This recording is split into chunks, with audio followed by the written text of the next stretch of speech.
Depuis le roman des jardins que vous avez publié en 2005, quelles ont été vos occupations?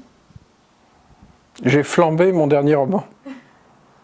Je l'ai intégralement brûlé, c'est pour ça que je suis venu à la Société de lecture ce soir, en tant en tant que militant de la cause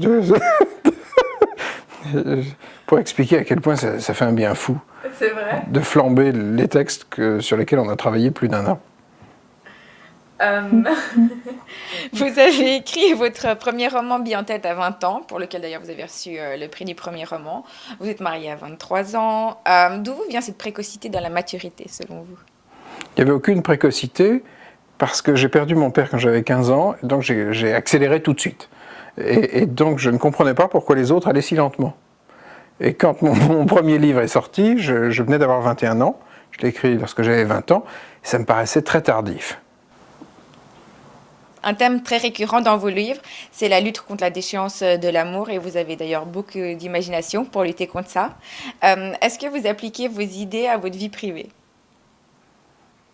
Je suis naturellement décevant, lamentable, et surtout peu recommandable pour une femme. Voilà. Comme tous les gens qui affirment des choses, il faut s'en méfier. Donc faites ce que je dis, mais pas ce que je fais en fait. Oui, mais presque toujours, d'ailleurs, je crois qu'il faut se méfier des gens qui affirment les choses. Il y a toujours une grande dose d'autopersuasion. D'ailleurs, en m'étudiant moi-même, j'ai appris à me méfier des autres. Pourquoi avez-vous dit que les grands livres sont toujours des jambes de bois? C'est toujours un mécanisme plus ou moins compensatoire, quoi. J'ai constamment été déçu par moi au cours de ma vie, quoi.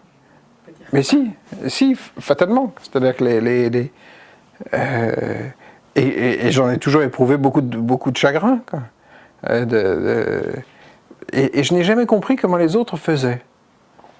C'est-à-dire, mais pour arriver à supporter un état qui est presque toujours décevant, quoi, à part quelques moments d'éblouissement, mais enfin, le quotidien de la vie est terrifiant. Et je ne comprends d'ailleurs toujours pas comment la plupart des gens font pour vivre sans écrire. C'est-à-dire comment ils font pour supporter cet état déceptif, effroyable. L'écart entre vos désirs et ce qui se passe vraiment est toujours vertigineux, quoi. Et enfin, peut-être pas vous, mais en tout cas. Ça dépend quelles attentes on a en fait, oui, c'est vrai. Mais comme les miennes sont colossales, j'ai presque toujours été horripilé par ce que j'atteignais, quoi. Et pour une somme assez faible, c'est-à-dire en achetant un stylo, quoi, je suis parvenu à trouver une activité qui me rend la vie tout à fait supportable. Voilà.